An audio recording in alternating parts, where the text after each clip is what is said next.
In this area, quite a bit. So, upstate New York, although now I feel like I should wait until we get to the thing, but like one of the things that people around here do not know and should know and be proud of is that upstate New York is actually the cleanest electricity grid in the US. So it's hydropower and nuclear is most of our electricity, and some natural gas.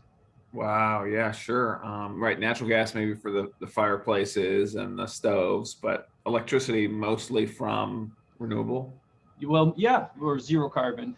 So Right. nuclear power, we could, that's a whole can of worms. But between nuclear power and hydro, we've had clean electricity for a while. Wind and solar a little bit, but it's mostly those older sources that actually have been giving that Mhm. cleanest grid in the country. Oh, very cool. Well, yeah, that's a good starting point. But Eric, can you just say what's the last name again? Yeah, so I don't really care, but technically it's the funny way. It's Hittinger. Hitting her. Okay. So it's yeah. So if I say it's the funny way, usually people remember. Okay, yeah, the funny way. Yeah, and what would your title be? So I'm an associate professor of public policy, actually. Okay, cool. Um, At RIT, great. So what were some of your initial takeaways when you saw not only the cold snap in Texas, but once the power started going out? What were you first thinking? Yeah, so with the power going out in Texas, I mean my concern as a person who studies electricity systems is frankly, what happens to the customers. That in the world of electricity, there's more and less expensive electricity, and there's different ways to design systems. But especially when it's cold, when customers lose power, it starts to become a problem pretty quickly. You can lose power for an hour, and that's okay. But in Texas, people are losing power for days, and they're not prepared for the cold like we are here in Rochester. Mhm. What does their energy grid rely on? Yeah, so in Texas, natural gas generation is a big share of their generation. They also have some coal, some nuclear power, and Texas is actually the leading state in the US for wind power. So they have a decent chunk of their electricity that comes from wind as well. And wind, I feel like was a big headline there because it seemed like everything failed really, but of course, based on we won't get too much into politics, but I know that some of their wind turbines failed, and a lot of people around here were thinking, well, how come it doesn't work there and it does work here? Can you talk about that?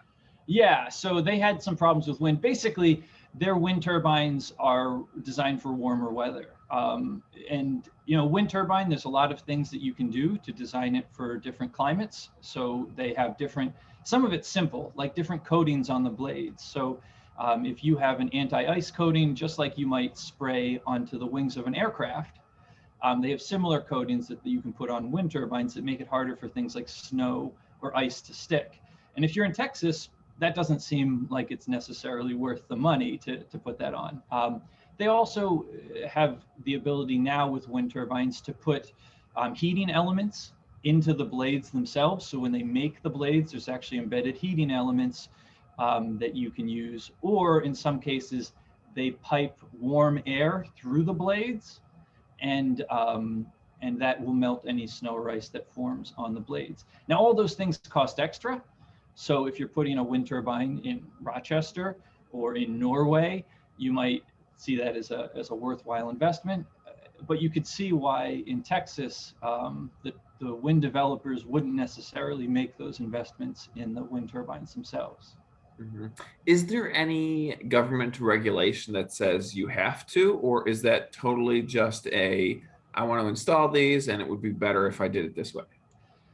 So in most states, there wouldn't be regulation necessarily. The place where that would probably become required would be in a contract. So if you're selling your wind power to some sort of municipal utility, if you're selling wind power to the city of Austin, Texas, for example, there might be requirements about reliability it mixed into the contract. So the off-taker, that's the buyer of the power, might say, look, we want you to have these particular technologies installed in your power plant to help us know that the power will be delivered when we need it the most.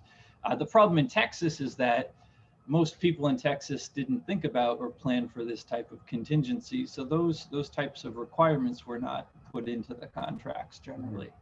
Do you think that's going to change? I do think that will change. I think we're looking at a world where a lot of people are suddenly going to flip open their contracts to the back part, to the fine print that they didn't pay much attention to in the first place, and discover that they want to change the terms of the contracts going forward and require more reliability. Even the generators themselves had a huge financial motivation to do that because of the high prices during this period. If you don't deliver power, then usually you're obligated to pay for power from the open market. And when power prices spike, that means that you as the generator probably lost a huge amount of money if you weren't able to generate power, but you were supposed to. Mm-hmm, mm-hmm. And then that cost goes down to the end user, I guess, right? Or Yep, that's right. So in the end, people will have to pay. Someone has to pay in the end, and of course, all of the money that goes into the electricity system originates with the buyers of electricity. So, I mean, that's businesses, but that's also homeowners.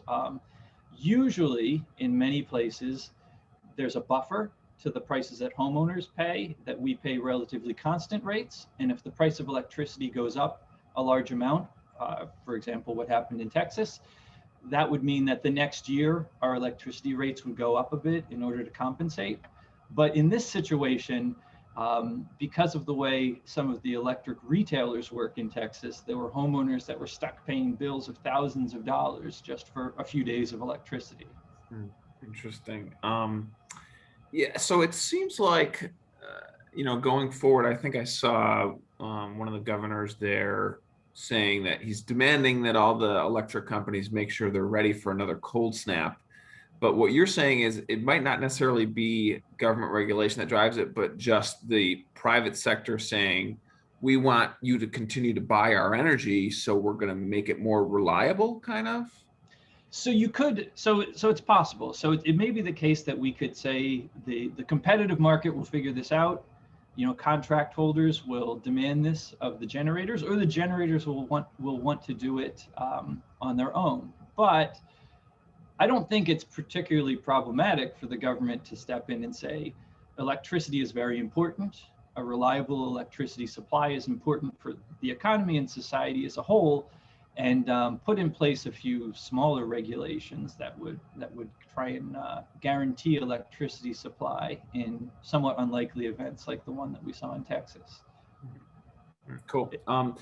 Do you see? I mean, obviously, statewide millions of outages. Could anything ever happen like that in New York State, Western New York?